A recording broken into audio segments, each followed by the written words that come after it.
Give me minimum method, I give you maximum stupid. This is your brain on drugs, you either use it or lose it. Welcome to Dram Spot.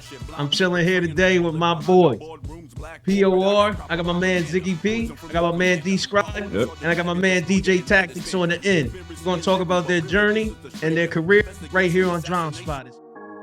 Rap about nothing. Absolutely nothing. See, it's my flow to exposure. When you're down, I walk over you like I don't know you. Don't look at me like I owe you.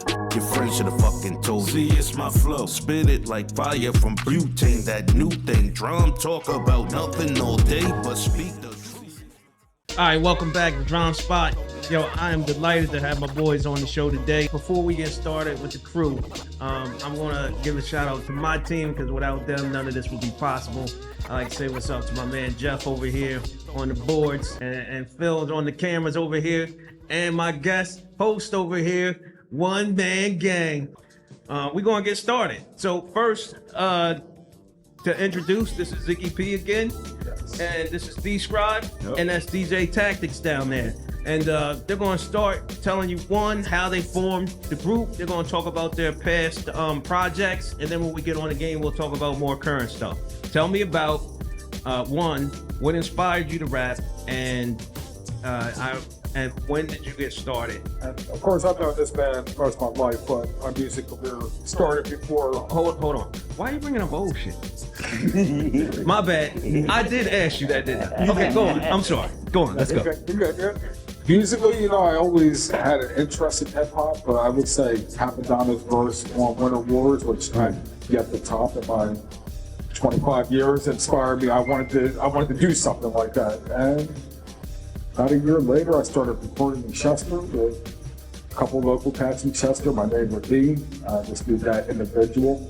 Funny number group is called Sadistic. That individual now minister and kind of takes that what we did was satanic, which it wasn't, but whatever.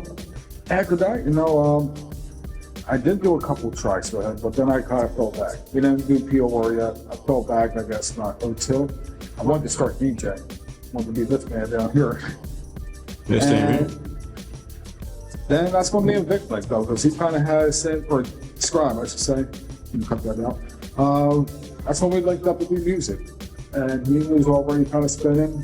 We put out a couple of mixtapes at POR DJs, and one of them rapped. You're from the area, I'm sure you might be familiar with Sam's Music Connection. Absolutely. Mm-hmm. You heard our mixtape, he said, yo, all right, the DJ, but this track y'all rapped on, you need to be coming down to our shows. And open mics that led to DMC competitions, that led to, traveling around New York, up and down East Coast, kind of just getting in where we could fit in. I was big into, at that age, you're 17, 18, I hang with everybody. If you're good people, I'll get down with you. And I grew up on the classics. I grew up on Nas. I grew up on Eric B. and Rakim and Wu. And then I started hanging out with people that listened to artists called Foghat and Credence and Pink Floyd. But it just made me want to become more of a sponge and soak up all this different artistry and these different genres. And it started out with a couple jam bands, and then, like he said, we went and got turntables. I was writing privately at this time, and he was too, but then we wanted to be DJs and take it to a point where that could be our jobs and our future, young kids. And I heard What They Do by the Roots. And I can physically remember the sensation of my brain just exploding and saying, wait a second, that's everything that I want to do with music and real instruments. And then a master poetry, like that was perfect to me. Same exact way I felt the first time I heard My Philosophy. Right, there's BDP. There's quite a few songs that are personal to a lot of people that give us that feeling. And I was no turning back from it. I was hooked. I knew I was gonna be doing that till my last breath. And it just kind of came together that he wanted to do the same thing. And then I was actually in a Rage Against the Machine cover band, again, as a 18-year-old angry kid. And at the same time, in a hippie-ish What's good? Grateful Dead. All right. So now, how about you, Tack? Do you have any? What inspired you to DJ? My story goes a whole lot further back. I've been DJing since 1986. But, you know, me being originally from Plainfield, New Jersey, you know, most of the DJs in New York, like Chuck Chillout, Red Alert, you know, I used to listen to them all the time on the radio. And then locally, we had a DJ called DJ Cheese that won the DMC back in 1985. I used to carry his crate, and I wanted to be like him, right? But, you know, even during that time, I was like a dancer, you know, because my original name was Tic Tac, and I flipped it to Tac Dicks, because I didn't like DJ Tic Tac. Right. You know what I mean? I never knew that. Yo, but he said something interesting. You know, what's crazy is none of you guys mentioned you guys kind of skipped over. Like, now I used to rap back in the day, but before I rapped, and I even dabbled with DJ, messing around with him, but I never got really good at it. But before he and I got together, and before I started rapping, I was beatboxing. And then there was, you know, like you said, there was cardboard boxes and break dances. Right. Any of y'all? Well, actually, to be honest with you, they may not even know that, right? I did a beatbox record with a group called Freshmanette. Okay. Me doing straight up beatbox, and it was called Scheming. So, you know, if anybody was to go on to YouTube and look up Freshmanette and Scheming, you're hearing me doing the beatbox. Okay. And that was back in 1987. So I was beatboxing, I was dancing, and I was DJing. And I first started DJing on hip hop, and then all these girls was liking house music, so I started mixing house music, you know what I mean? And then started making house music records in the early 90s while still DJing, you know, all types of genres, because I used to do a club in Roselle, you know, during the Peppermint Lounge days and everything like that. So I was in that scene, right? So then I'm DJing and everything like that, and I got with Chuck Chillout, and because I wanted to actually get into radio. So he sent, I did a couple of mock air checks, sent it to Boston, one to Power 99, one to Philly 103.9, and one back to BLF. I got a response from Philly 103.9 because they were looking for doctors at the time because there was a new station, you know, back in like around 2000, you know, 99, 2000. So I was like, you got a response. So I always wanted to be a mixer, right? I'm gonna go down to Philly and I'm gonna kill it, right? So when I was spying the station, I heard this guy named Chase Ski. I said, I think I need to practice more. And I was working at this club called The Shadow, and he used to host The Shadow. Well, we used to host The Shadow while they were doing like the live broadcast, and I was like so excited to meet him because I had already known about it and never met him. Cool. So, it was real good. All right, so I don't want to take us too far off. You know what I mean? This is about It is about POR. you. Yeah, about you. Yep. So when it comes down to POR, right? So first of all, ask Ziki how he got his name. Chase, he actually gave me his name, my name. I went by Z Lyrical. He said on one of he called me the all fucking knowing Zikipedia. And I kind of thought the name Z Lyrical, as I was gripping at the beats, wasn't going to, especially if I stopped rapping altogether, it wasn't going to work anymore. I was like, let's short this and make that my name. But they have a show called Pure Elements. It used to actually be on the beat and still a podcast today. Right. Yeah. So, but he, you know, we had a relationship because he really listened to, you know, Pure Elements at the time, and then we linked up. And we were huge fans. Right.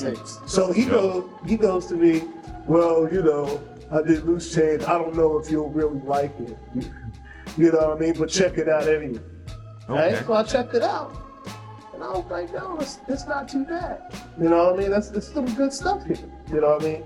At the time, I had already said to K-Hop that I would DJ for him. Right? So I started DJing for K-Hop on shows and stuff like that. And then when they said, hey, they invited me to DJ for the Reef Show. And that was the first time I ever DJed for them. And it was a really good chemistry. And I said, you know what? Why not? Why not with these guys? Right. And historically, we don't normally last together that long. So I commend you guys for staying together that long.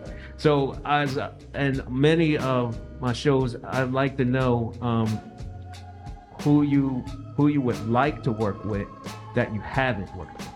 Real quick, because it's funny, me and Tackles were talking about this on the ride down here. Currently, looking at the artists that are out there and the people that, and with the career that I've already had, I'm already performing and doing this with the people that I aspire to do it with. Yeah. We were talking about the conversation of what's your motivations, where are you trying to go with this? And I tell them I'm trying to go 10 feet over there with my best friend and rock that stage. That's where I'm trying to go. That's why I'm doing this. Right. I'm a different stage of life. I'm older, definitely not wiser, but I know that these are the things that I look forward to. And so when I go to my friends that have retired after years and say, yo, you want to go back and do this just because you can. Fun? Yeah. And they said, yeah, I'll rock with you, all right.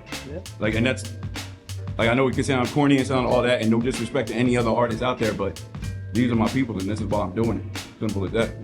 That's what I look forward to. I look forward to our next show just because it's my friends and I get to do a bunch of crazy shit with my friends.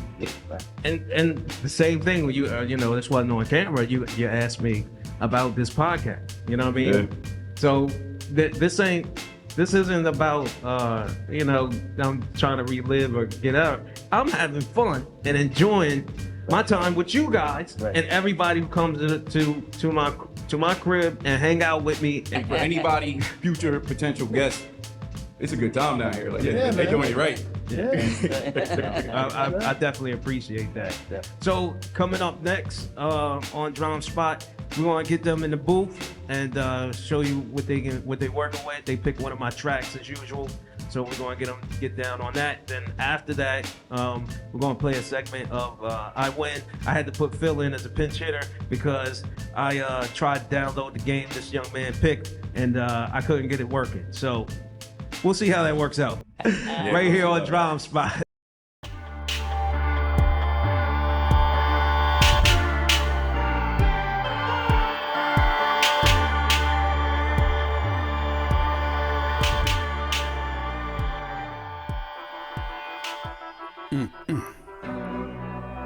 Dram Spot.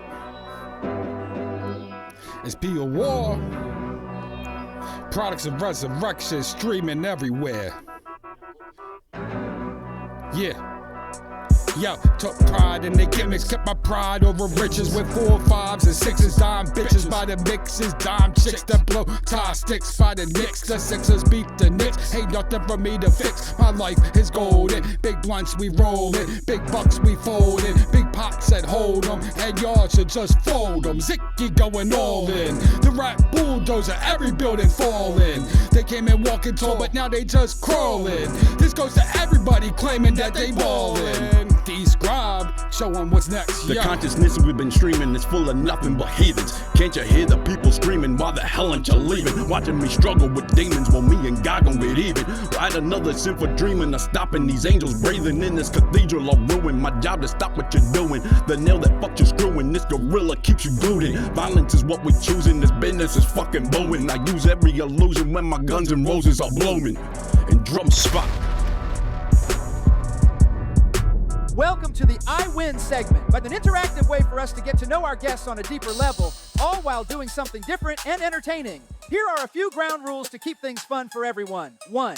Guest picks, the game. You choose the battleground wall, whatever game you're most confident in, no excuses. 2. Answer while you play. To make things interesting, you must answer all our questions during the match. Miss a question? That's grounds for disqualification. Our team's goal? Keep the audience informed and keep you distracted. 3. Only Dram can stop the match. Respect the ref. Phil. Welcome, ladies and gentlemen, to Drum Spot. I will not be narrating tonight because I will be getting my ass whooped. You're right, yeah. That's the spirit. That's the spirit. I Tell would them put talk me in the shit, game. but obviously everyone in here is on the other side. Yeah, that's definitely the spirit. Thank you. Oh, am I supposed to press that? Yeah, I think Request fight. we have the money up to the same. Old man versus the troll. Here comes a new challenger. I watched them whoop ass with this troll for the last 20 weeks. Well, I have been wiped by a level 8 computer repetitively. Yo, while this is going on, you gotta be answering questions, and Jeff, you need to get on the job because we need to help Phil win this. That's right. So, tell me how long you been rapping, homeboy? I started in You want to talk about it? I think you want to talk about it. When did you start? Say it again.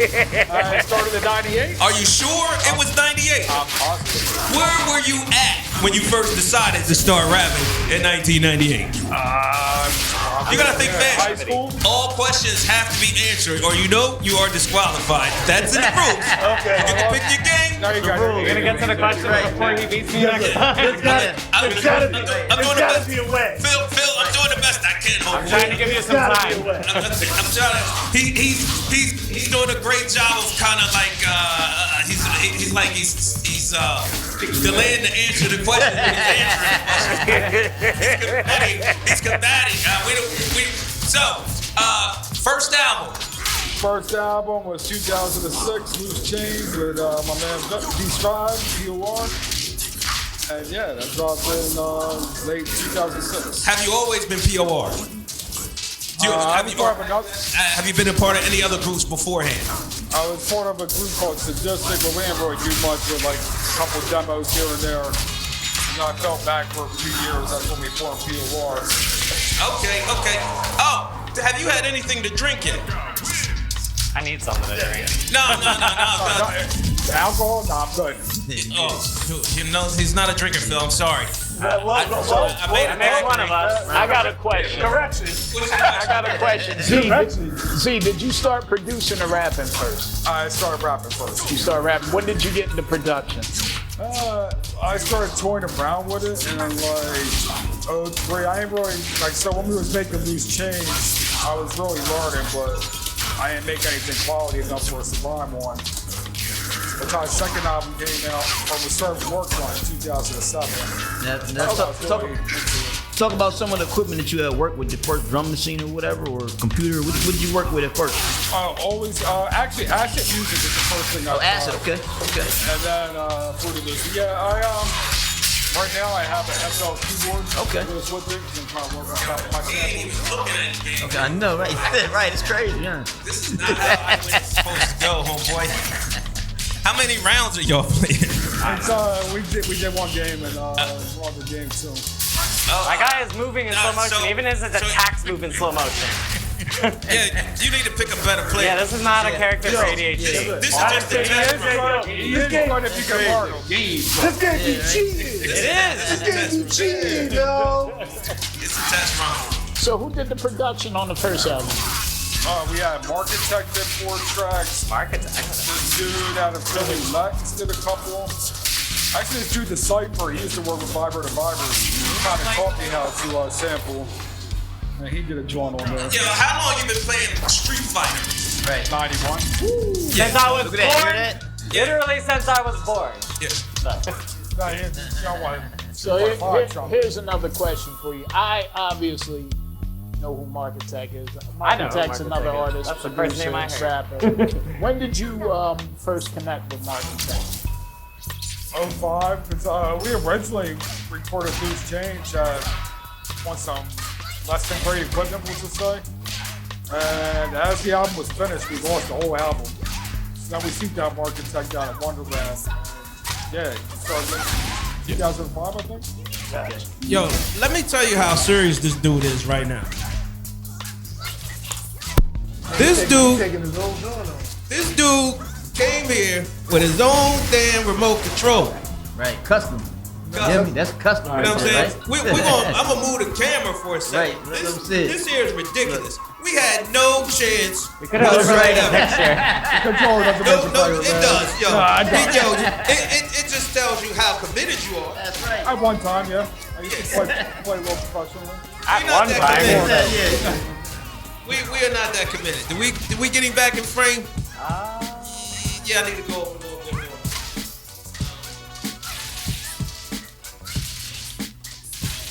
Nah.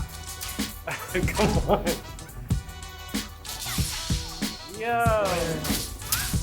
We were getting somewhere, bro. Yeah, we were working on it. I was trying to distract him. Try harder. I got him down to like a quarter health, and he's just like, nah. I'll tell you what, you pick my character. We'll go one more. You pick. That makes no sense. Okay. Zoomed in. Yeah, so this has been an experience in itself. All right, back on you, man. Trying to get my boy Phil a winning thing here. Yeah, you know, I think a new rule needs to be in order. You have to look at me while I'm questioning. He gets an index finger and a pinky finger. And you can only use one hand. Yeah. Pinky and index finger. I love that. Put it on the ground. We use the feet today. Battle of the toes. Yeah, man. So I can't thank you guys enough for coming through. So going back to your career, a lot of times we try to get people who are in the business. We always say not everybody's gonna be Jay-Z. Not everybody's gonna be a millionaire. But I don't care if you're making $1, 50 cents. It's your dollar, your 50 cents. How are you guys protecting yourself? That's a loaded question. That goes over here. I want him to answer. Oh, you looking at me? I thought you gave up on that. I built it away. If Phil started again quick enough, you go We try ahead. to protect ourselves. We mean like legally. Yeah, so I mean, like y'all got a lot of y'all. I just listened to a bunch of stuff on YouTube, and you said it's across all streaming platforms.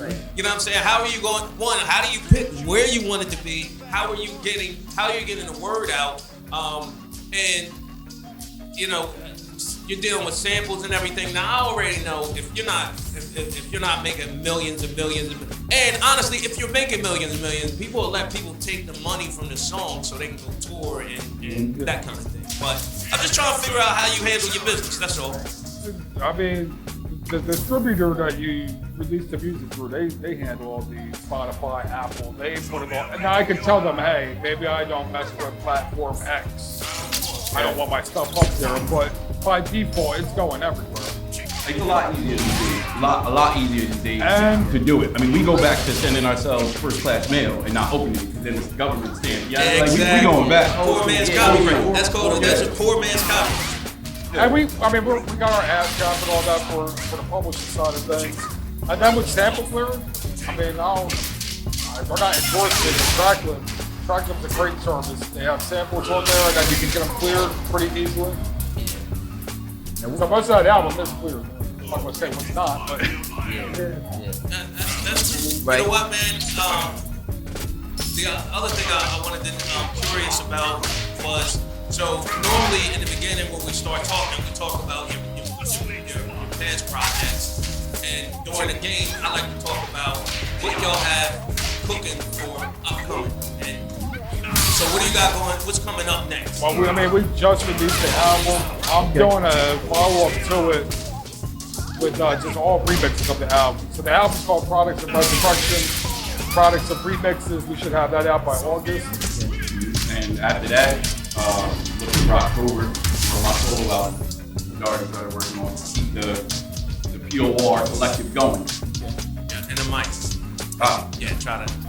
Yeah, so after that, October looking to have my first solo album to come out, but with production from the whole crew. You know, just keeping the whole crew collectively going. Every couple months you're gonna see something. Right, okay. Now what about I know you said on all streaming platforms. Are y'all on Bandcamp too? Of course, y'all can get a little. Yes, We sir. do have something in. We do have some. The first two albums are on Bandcamp. What about your own website? You have a website, your own website where you direct people come in to get. PrideOverRiches.com. Just launched the other week. And everything's on there. Yup. You You can find all music, can download everything on that videos, too, right? you can find the links to For anything you as need. the support show, that's what I'm Yes, asking. yeah, you can Right. get through the They got Spotify, them like that, Apple right. Music, YouTube Music, it's everywhere. You know, having the Bandcamp link. So there was a point where I was on a whole series called Ziki Files. I actually brought one out for the first time in 12 years recently. Ziki Files episode 5, which will be just me usually producing stuff. There'll be a theme to each one. Most of the time it's remixes. Okay. So we're playing video games here, like Ziki Files 3 was called 8-Bit Funk. It was all Nintendo stuff. Wow.